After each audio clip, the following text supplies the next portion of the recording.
So today's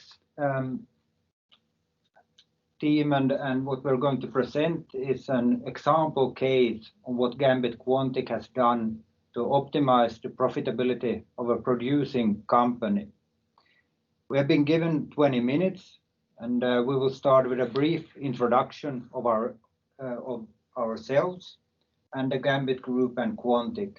And the following 12 to 15 minutes will be spent on presenting the case, and then opportunities will be given at the end for questions and answers.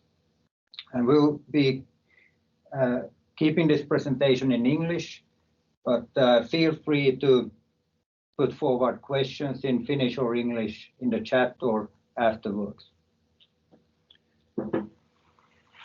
My name is Djupsjöbacka. I have 20 years of business experience from utilizing statistical methods, machine learning, quantitative models within finance and strategic business development. My background is in mathematics, specialized on risk models used in finance, insurance, and reliability analytics.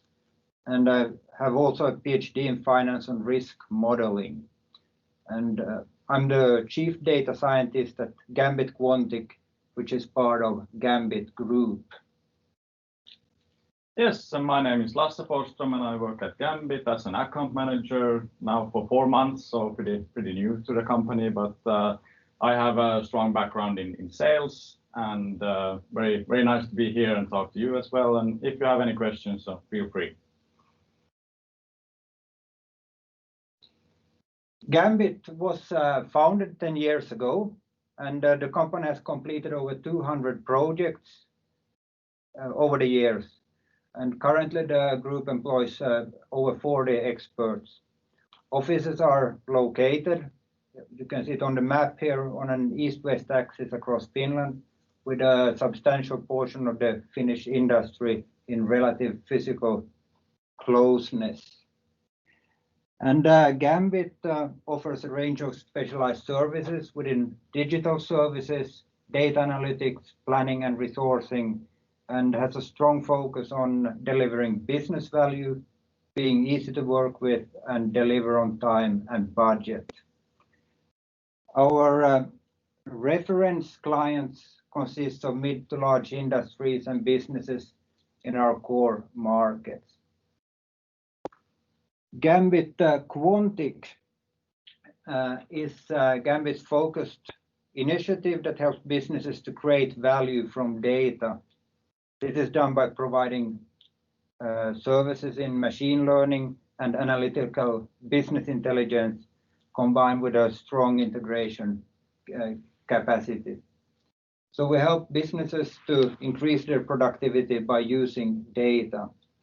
And the case we are going to present today was done for Stormossen. Stormossen is a waste management company located outside of Vaasa.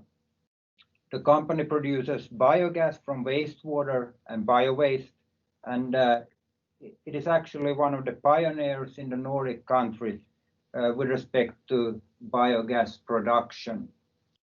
And for the purpose of this project, Stormossen aimed at a more stable and a more predictive outcome and a higher quality on produced biogas. And next we'll look at an overview chart describing the production process, and then turn to the analytics and to the methodology for the analytics done. So this chart describes the biogas production on a high level.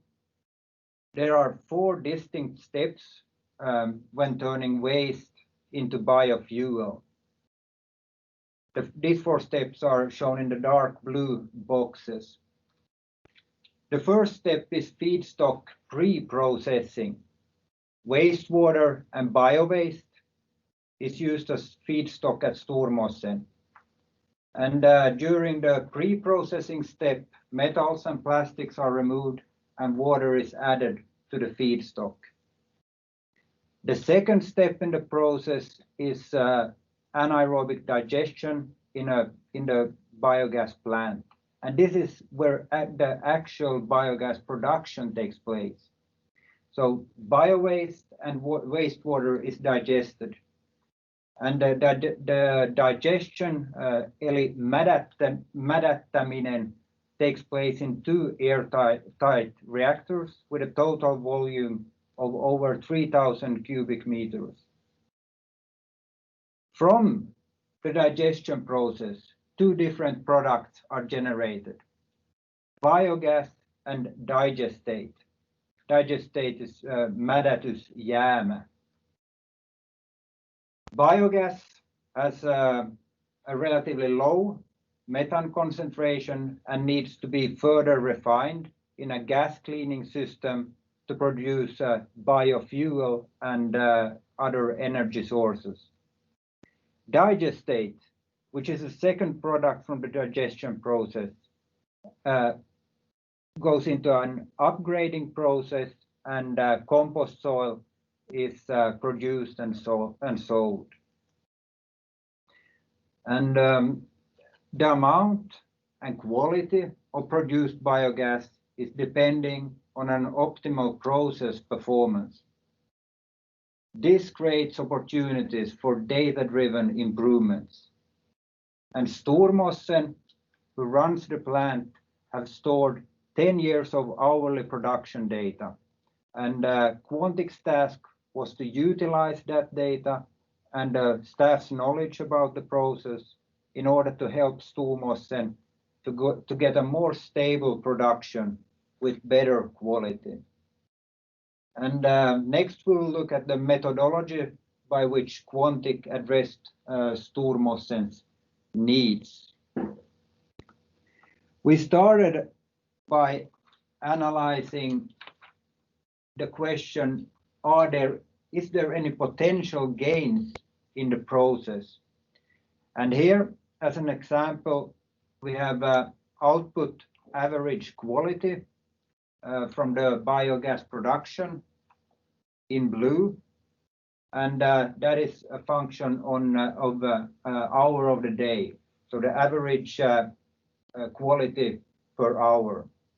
And as can be seen from this chart, there is a systematic performance variation throughout the day. So the best performance is actually taking place at 3 a.m. And variations like this imply potential for improvement. And if in this case top hour performance can be recreated for all hours, it means significant gains for the production. And the green bars, they show the difference between the hourly max performance and the relevant hour performance, and that is labeled potential. So if production conditions can be met so that the process performs optimally over all the hours, the green area would turn into blue and performance would be improved. And after observing these potential systematic improvements, we continued by evaluating data quality and identified key process relationships together with Stormossen.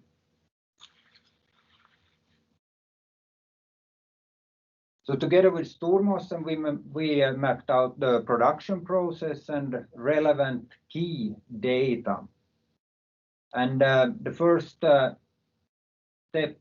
in that mapping process, and part of that process was also to evaluate the quality of data. And by evaluating the data, we could then either keep, drop, or in some cases even adjust false data.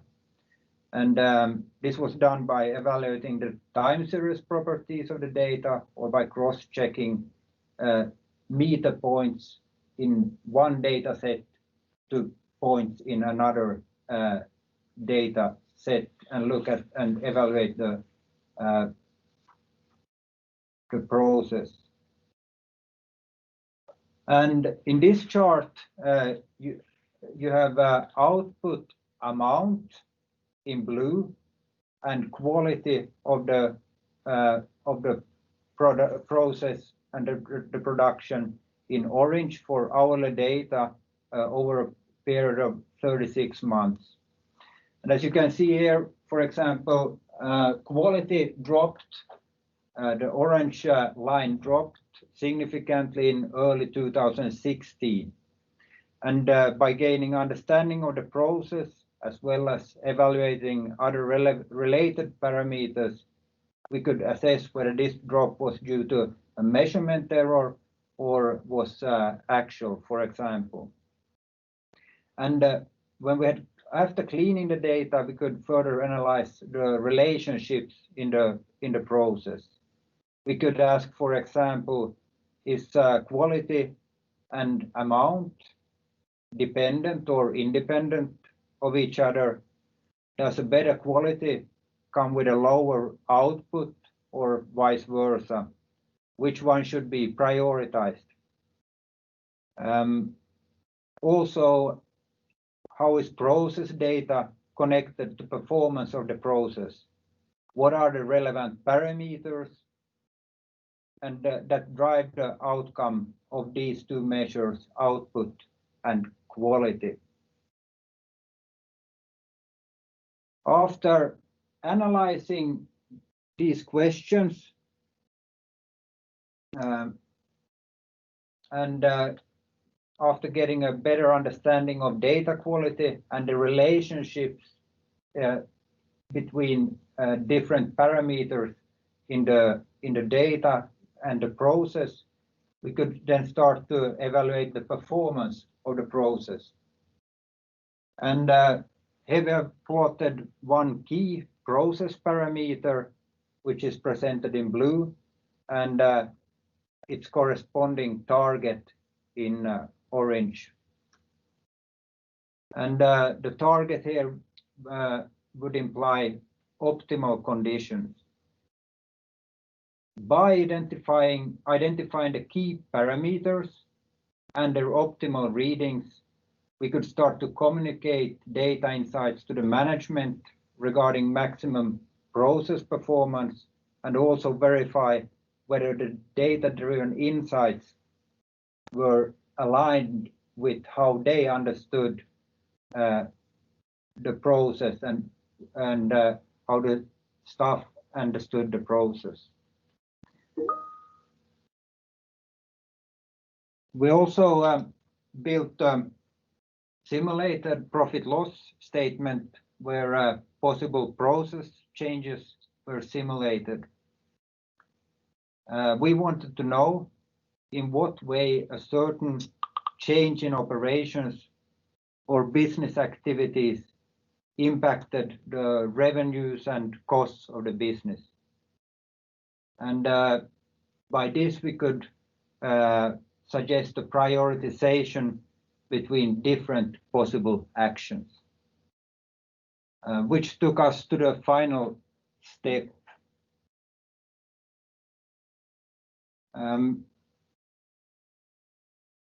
Where we suggested concrete actions prioritized by the financial impact estimated from those actions.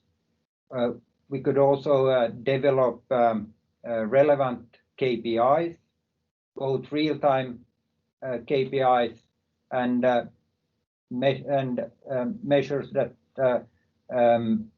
follow the progress over time for a continuous improvement of the performance of the process.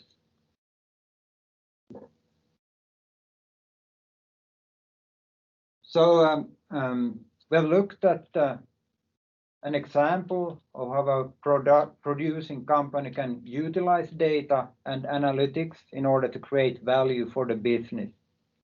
And we hope that this presentation has given you more ideas and possibly can serve as a catalyst in your thinking and business development.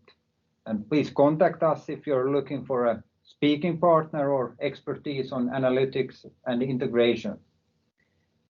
thank you for your time and attention, and feel free to put forward comments or questions in the chat. Finnish, English, both are okay. Yes. Thank you. Thank you.